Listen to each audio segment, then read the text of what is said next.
Now story time. The existence of God. क्या खुदा सच में एग्जिस्ट करता है? तो ये कहानी है एक नास्तिक की जो खुदा नाम पे यकीन ही नहीं करता था। वो थोड़ा बहुत लॉजिक और विज्ञान में विश्वास रखता था, इसीलिए वो हमेशा अपने गांव के लोगों से तर्क वितर्क में जुड़ जाता था, लेकिन कोई भी अपने जवाब से उसे संतुष्ट नहीं कर पाता था। इसीलिए उसे खुद पे घमंड होने लगा कि सब कुछ मैं ही हूँ, मुझ में ही सब कुछ है। एक बार एक आदमी उस नास्तिक से सवाल जवाब करने के लिए उसके पास गया और उस नास्तिक से पूछा, क्या मैं तुमसे सवाल पूछ सकता हूँ? उस नास्तिक ने कहा, हाँ पूछो, लेकिन सिर्फ एक सवाल। और उसने उस नास्तिक से पूछा, क्या तुम इस धरती, उस पर रहने वाले जीव जंतुओं को मानते हो? उस नास्तिक ने कहा, हाँ बिल्कुल। तो इस आदमी ने पूछा, तो मुझे ये बताओ, अगर खुदा ने इस दुनिया को नहीं बनाया तो ये सब बनी कैसे?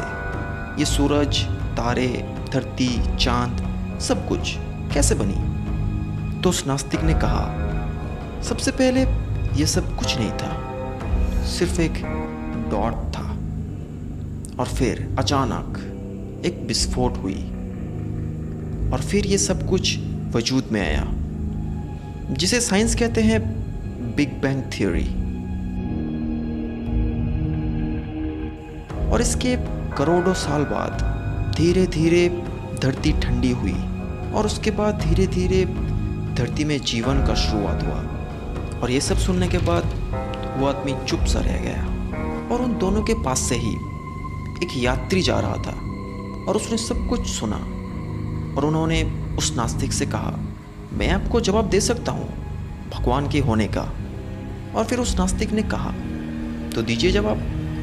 और उस यात्री ने कहा, आज नहीं, मैं इसका जवाब आपको कल दूंगा। पर उस नास्तिक ने उन्हें एक शर्त दिया कि आपकी और हमारी बातें पूरी गांव के सामने होगी, आप डर तो नहीं जाएंगे? और फिर उस यात्री ने कहा, जैसी आपकी मर्जी। और फिर अगले ही दिन सुबह हुई और वो नास्तिक पूरी गांव को लेके इकट्ठा हुआ और उस यात्री की इंतज़ार करने लगा। इंतज़ार करते करते आधा घंटा हो गया, फिर भी वो यात्री अभी तक नहीं आया। और देखते देखते 1 घंटे, 2 घंटे, 3 घंटे बीत गए, पर वो यात्री अभी तक नहीं आया। अब उस नास्तिक को गुस्सा आने लगा और बोलने लगा, वो एक झूठा था, उसके पास कोई जवाब नहीं है, और ख़ुद पे अहंकार करने लगा। और ठीक उसी वक्त वो यात्री आ रहा था। उसे देख के पहले तो उस नास्तिक को बहुत गुस्सा आया और कहने लगा, जिस व्यक्ति को समय का महत्व पता ना हो वो मुझे जवाब कैसे देगा? पहले तो उस यात्री ने देरी के लिए सबसे माफ़ी मांगी और कहा, मुझे आने में देरी हुई क्योंकि मेरे घर से यहाँ तक आने के रास्ते के बीच में एक नदी आती है और वहाँ किनारे पे एक नाव भी रहती है जिसकी मदद से मैं आर पार जाता हूँ, लेकिन आज वो नाव नहीं थी। फिर गांव वालों ने पूछा, तो आप आए कैसे? तो उस यात्री ने कहा, मुझे डर था कि मैं आज पहुंच ही नहीं पाऊंगा और मैं अपने वादे के खिलाफ हो जाऊंगा।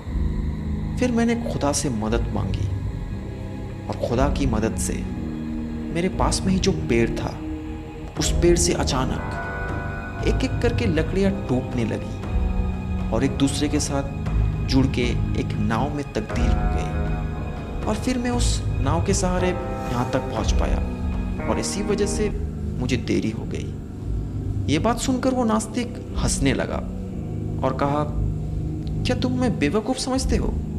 एक पेड़ से अपने आप नाव कैसे बन सकती है? ये तो नामुमकिन है।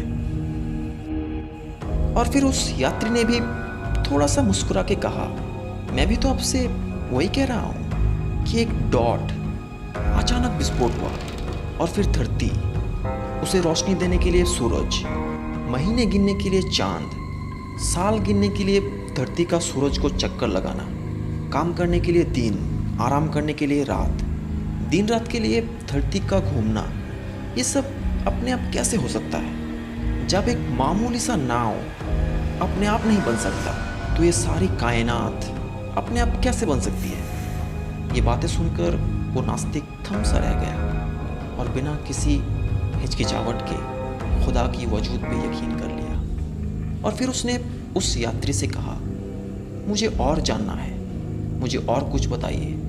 तो उस यात्री ने कहा, ज्ञान की कोई सीमा नहीं है, आपको बस सीखते रहना है। और ये बात दोहराते दोहराते वो यात्री वहाँ से चला गया। और इस वीडियो से आपने क्या सीखा, कमेंट में ज़रूर शेयर कीजिए। और हम इस चैनल से जितने भी रेवेन्यू जनरेट कर पाएंगे, सारी की सारी हम ज़रूरतमंद लोगों की मदद के लिए इस्तेमाल करेंगे। डिटेल में जानने के लिए डिस्क्रिप्शन में वीडियो लिंक पर क्लिक कीजिए।